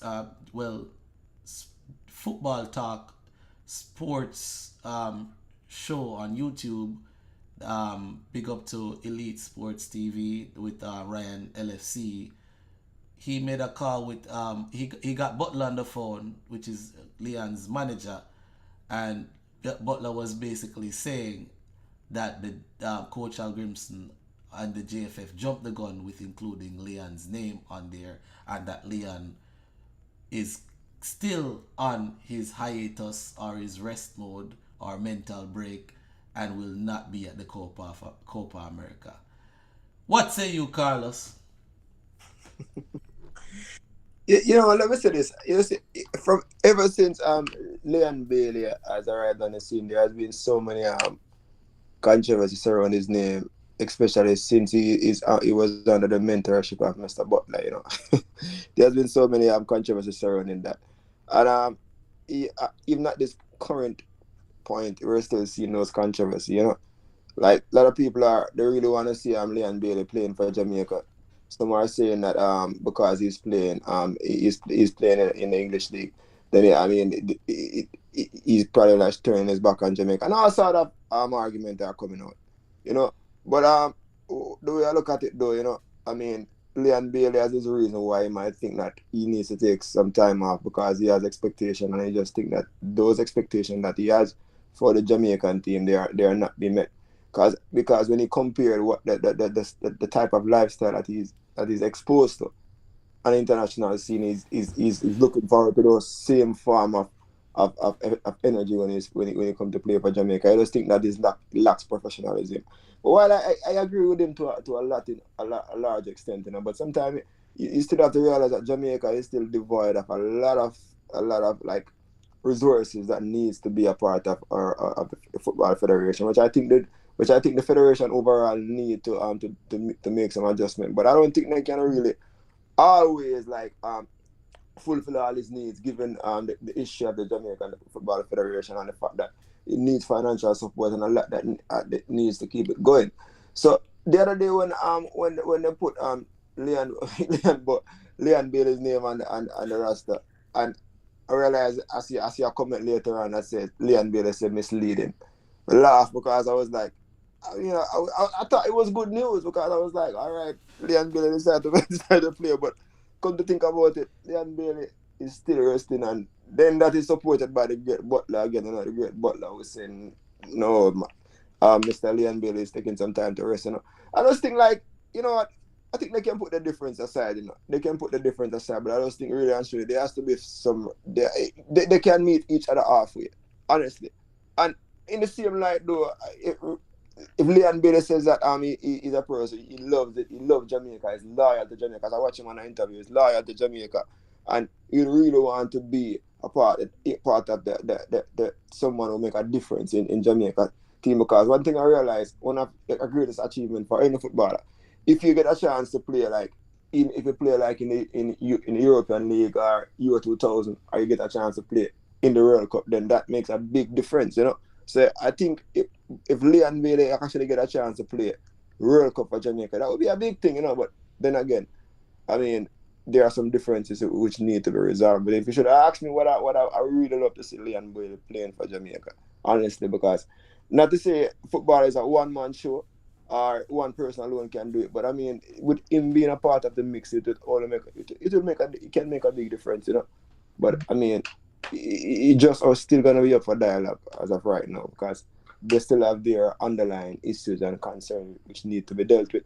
And so as long as these issues continue to prolong, I think we're gonna still have this form of like rift amongst the two. So, but I really want to see him playing for Jamaica. Here's my thought on this thing here, because I've been following this situation very closely for some time now. Even before he announced that he was gonna go on a hiatus, right?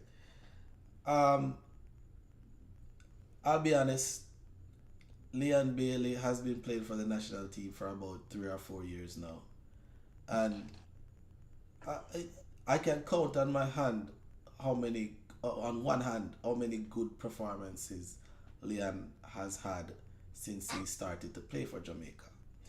Now, does that mean that he shouldn't be picked for the team? No. I think that there's a lot of quality in him to where he should still be allowed to play for Jamaica. I mean, he's our best player as far as outside of national competitions, you know, as far as on the club level, he's our best player right now, and there's no doubt about that. Now, there's sometimes a player that performs good at a club is not necessarily the player that's going to give you the result on a national level.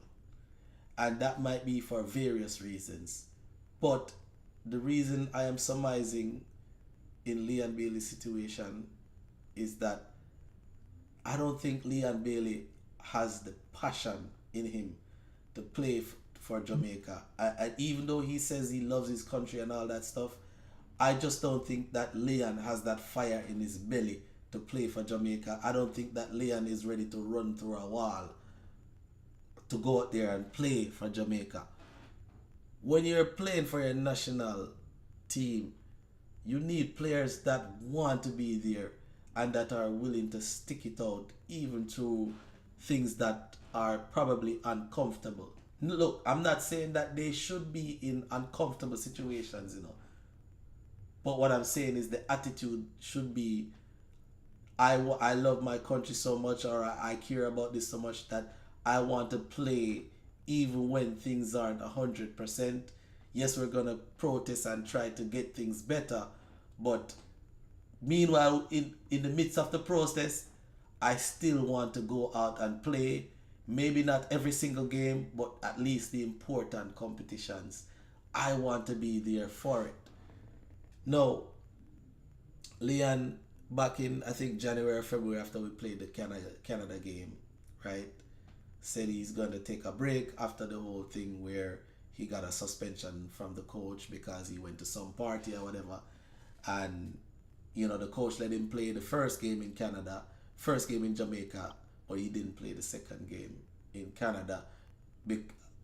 He played the first game.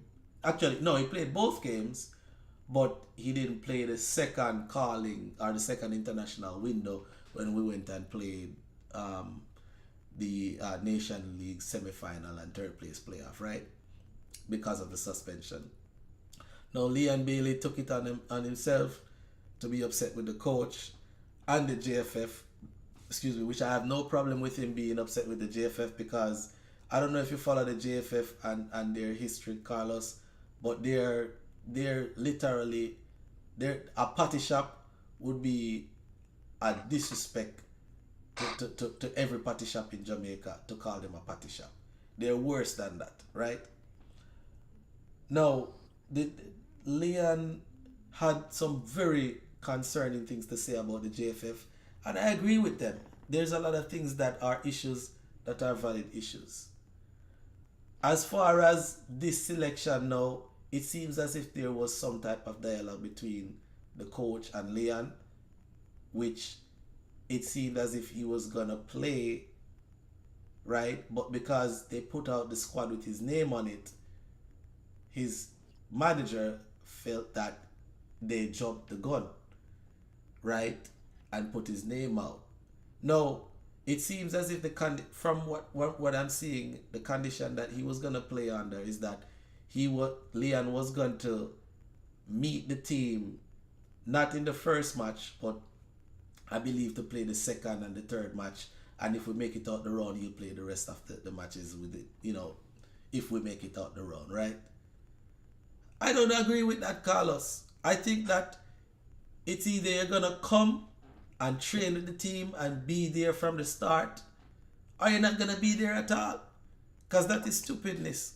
I don't care how good you are or how important you are to us winning with your quality.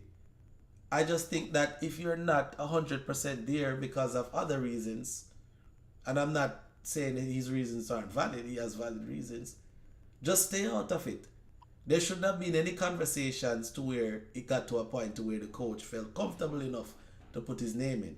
Because apparently the coach put Leon Bailey's name in there, as well as Andre Blake, who is on injury, and I believe Demar Gray, who is also on injury. And his idea was that there was 3 extra spots that he didn't really need, but he's putting those unsure players on there in case they're ready to play, because they're out of their hiatus or out of injury. They can play a match or 2 or whatever. I think that that's stupidness on the part of the coach. You could have used those 3 spots with people that probably aren't as good but are ready to play.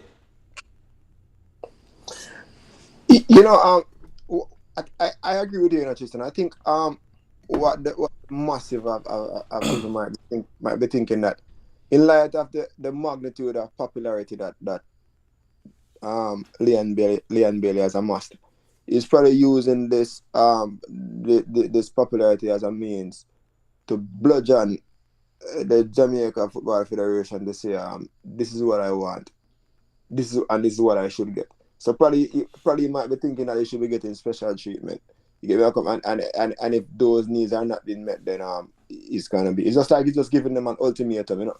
Which I mean, I get what you're saying. As much as though you might be saying like you are loyal to the team, like sometimes you have to meet them halfway, given the situation that you know the football federation is in. They cannot fulfill all those requirements that you're looking for. So I get it, you know. But I think I get it. Regardless of what they might be saying, I guess he's still dogmatic in his approach towards this, because he's saying that this is what I want, and if I don't get it, then this is where I'm gonna stand. You know, some might look at it as some sort of a little selfish, you know. But I mean, I guess that's just his stance, you know. But I mean, it's not a one-man show. It's not a one-man show overall. But I would really like to see him playing for the Jamaica national team, though. Yeah. Look, I'm not saying I wouldn't want to see it. I would love to see it too, but I don't want Leon to play. And I love the baller, you know what I mean? No, hold on. Something all right. Hold on. The Lord said, and be satisfied. I love the baller, man. You understand? I support the baller, and I want the baller to be great. You understand? You know, because he's a Jamaican, and I can relate to him. And I'll be honest, I've seen other Jamaicans made it to that level that he's at right now, but I don't think anybody has really done it with the numbers that he has put up. You understand? Overall, career-wise. And his career isn't even done yet. He has quite a few more years left on his career, to where if he's consistent, he could go down as the best Jamaican player to do it as far as numbers-wise. So young man, he's just 26, you know, so far away. Right, so I'm rooting for him. You understand? Lot of love and respect for the baller. No, not because I respect the baller and I'm rooting for him. That doesn't mean I am going to put up with what he's going on with. And I'm not saying he's going on with a lot of the things that he's going on with. I agree with them. But it seems like there's this tug-of-war Dalios game that him, Mr. Butler, which I also respect, and Coach Halgrimson is playing along with the JFF and I believe Rudolph Speed, which is I don't remember his term, but he's the guy that hires all the coaches, and he has a big play. So basically, Mr. Butler and Mr. Speed, they always butt heads. And the people that always suffer is the Jamaican fan base that always suffer when they butt heads. Because everybody's trying to get their players in the national squad so that their players could get that highlight under their belt. And so they can sell players. They're both trying to do the same thing. Rudolph Speed trying to sell players, Butler trying to sell players. And if you ask me, man, them a mash up the football, bridging, with them foolishness, because we can't get the best player them to play in the appropriate times. This is a big tournament. You understand? And you have to me say politics and mash up the thing, bridging. Like, come on. Don't mash up the football, bridging. But Tristan, you know what? Like, I just want to play like devil's advocate for a minute here. All right. You know what I think though? I'm just trying to be like trying to be a proponent for Mr. Bailey's views based on what he's expecting. All right. For someone who lives in overseas for a minute, right, and they're used to certain standard of living, certain form of safety, right? Whenever they return to Jamaica, I think they tend to want to feel that same form of safety. You know, they want to feel that some form of safety. So, don't you think that given the kind of safety that Mr. Bailey is kind of accustomed to, do you think like him asking for that? Do you think he's asking for too much though? Listen, as far as that look, safety is important. I would say I don't know how they do it in the clubs. I don't know if every player has a personal bodyguard, but if they could have a few security members that travel with the team, which is not a personal bodyguard, but maybe like a team bodyguard, I don't see anything wrong with that. No, I don't know if the JFF is spitting it as if Leon is looking for a personal bodyguard, or not. Leon needs to make that clear and don't leave anything for it to be interpreted otherwise. I don't think Leon could. Well, he's a big player. He's popular. He's famous. Should he have a bodyguard just for himself? I don't think so. If there's a bodyguard for the team, or some bodyguards for the team, because it can't be just one guy. You know, maybe there's like 4 or 5 guys that are bodyguards for the team that keep people off the team, you know, so they can't just run up and, you know, there's some type of level of security that's a buffer above the security that is provided by the venue. Because from my understanding, it's all the security at the venue is securing the venue for the most part and not necessarily paying that much attention. I would imagine that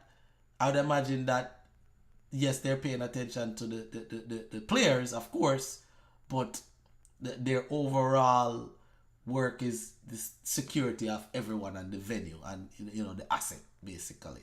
So, I mean, that's, I don't know. If Leon is referring to security for himself, I think that's a stretch. You know, I think that's a stretch. But if he's referring to security guards for the team, you know, when the team is moving around, they hire security to move around. I don't see a problem with that. but then, you know, like, you might find it a little laughable because this guy, like, parties a lot. So people might be saying, like, you party all the time. Right. So, exactly. like how many security guards does he have when he's partying? You know what I mean? And look, I'm not judging the guy, like, he does what he wants to do, but I think some of these requests, they're a bit exaggerated. And some of them are totally valid and should be addressed. Now, one of the requests, which I actually see it as a problem too, and I think it's just an exaggerated request, being the just looking at the landscape, because basically the last request that his manager had was that the guy that he has a problem with, Rudolph Speed, be removed because he has a conflict of interest. And it is indeed true. He does have a conflict of interest, because you can't own a club. I don't think it's right to own a club, right? And be able to control the players that get picked in the national team, because you're gonna always be able to squeeze your players in so they can get that look and get that under their belt, so that they can grow their value and you can sell them. You know what I mean? And that's a big conflict of interest, you know? So, but that man has been in the position for how long? And that it's not the first time that has came up that's a conflict of interest, and he's still in his seat. So, I just don't see that happening anytime soon.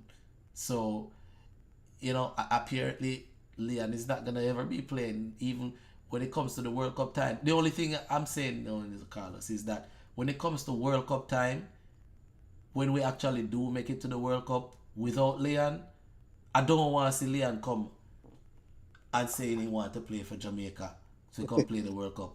If you go with that, you understand? Just keep to yourself, and don't come a World Cup bridging. Rate the baller, love the baller, but I don't want to see you come when time we make it to World Cup, because if you never want to make it, go through the bad times with we, don't come through the good times bridging. And that's it there.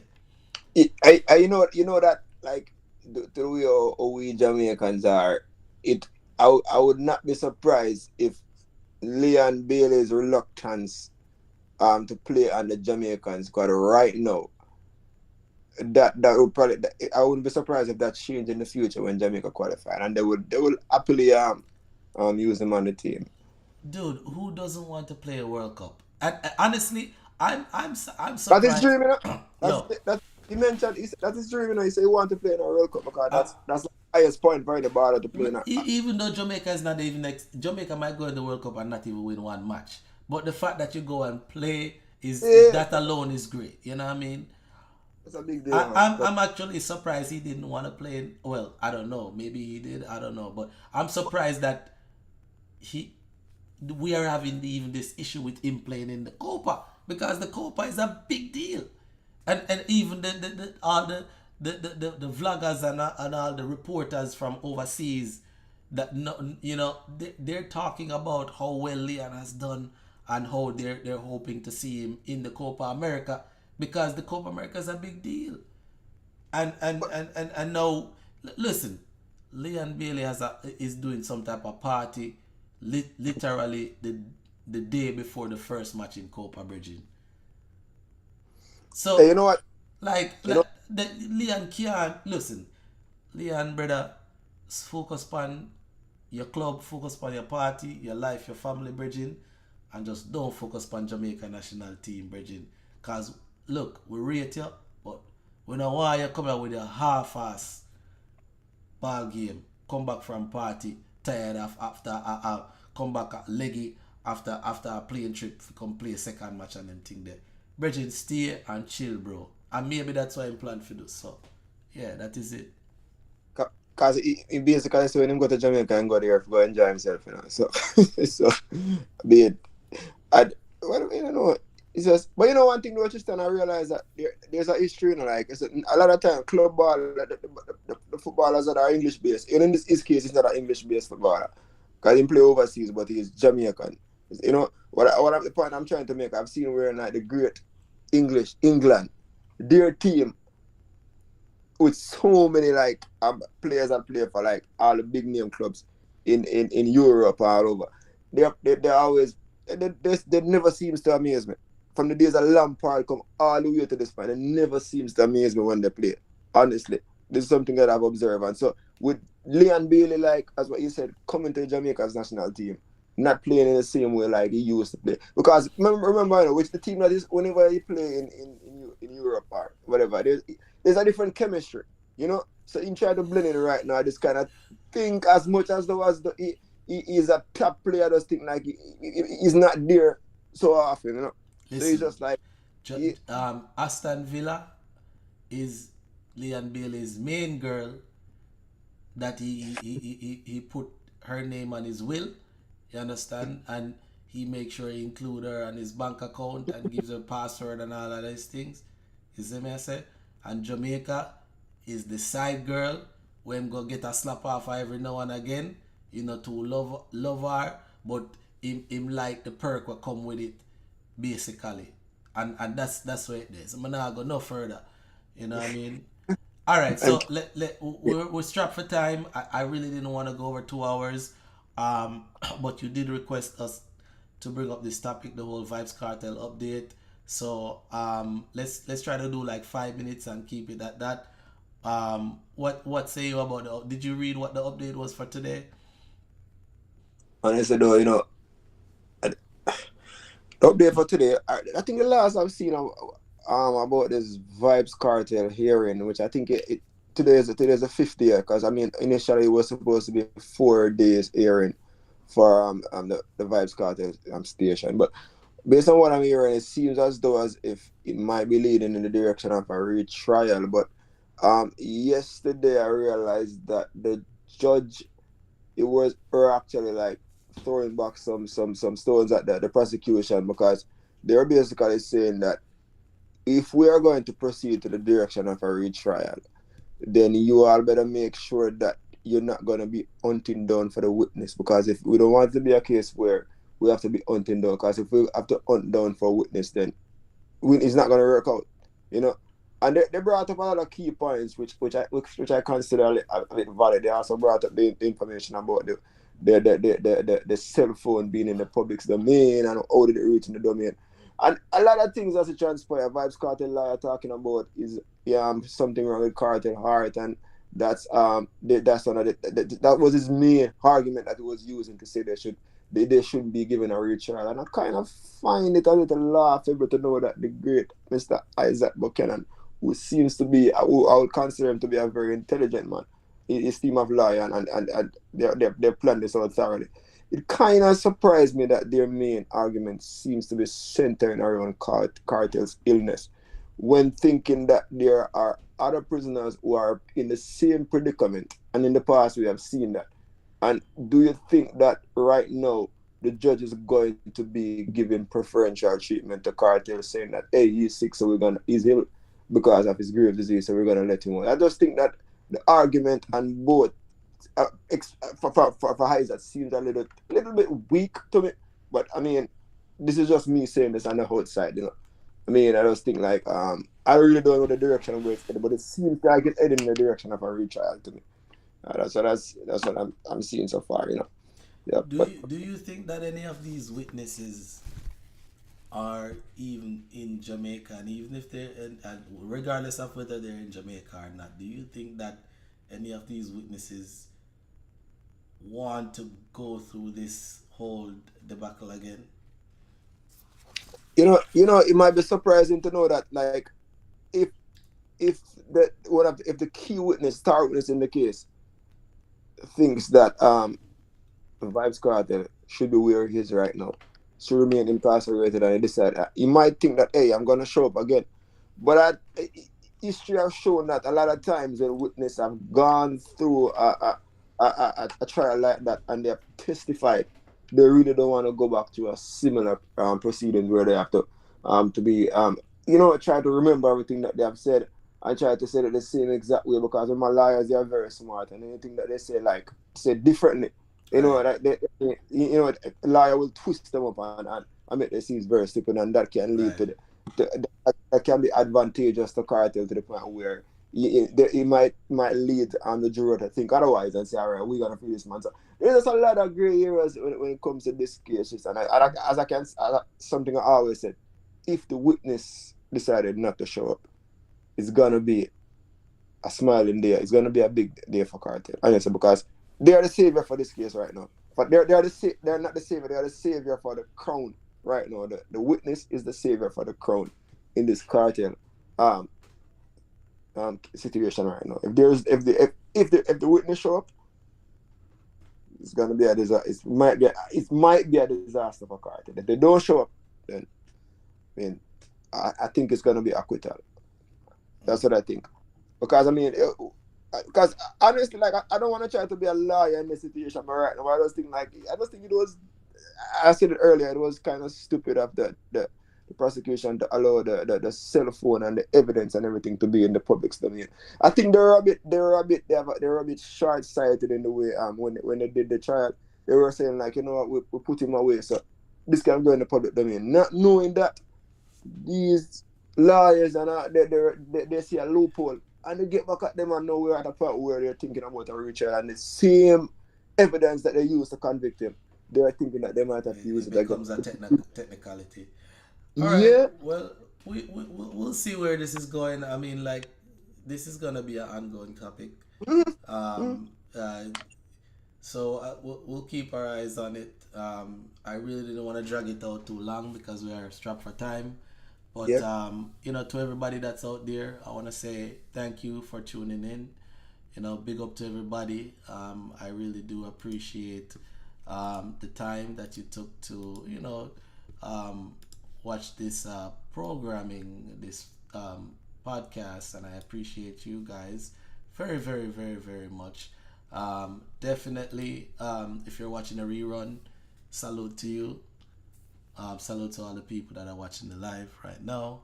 We're about to wrap it up right now. I want to thank Carlos for his contribution. He played a very, very important role here, bouncing off these conversations.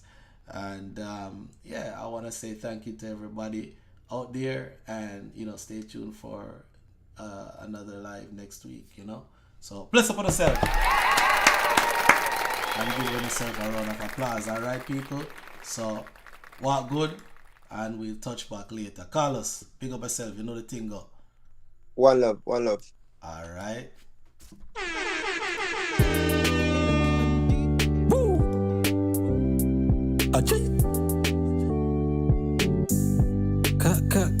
Cuddle with young, yeah. My name not to explain this. If all else fails, me still glad to me do it my way. Remember tomorrow is another day. I'ma put in the work on my prayer.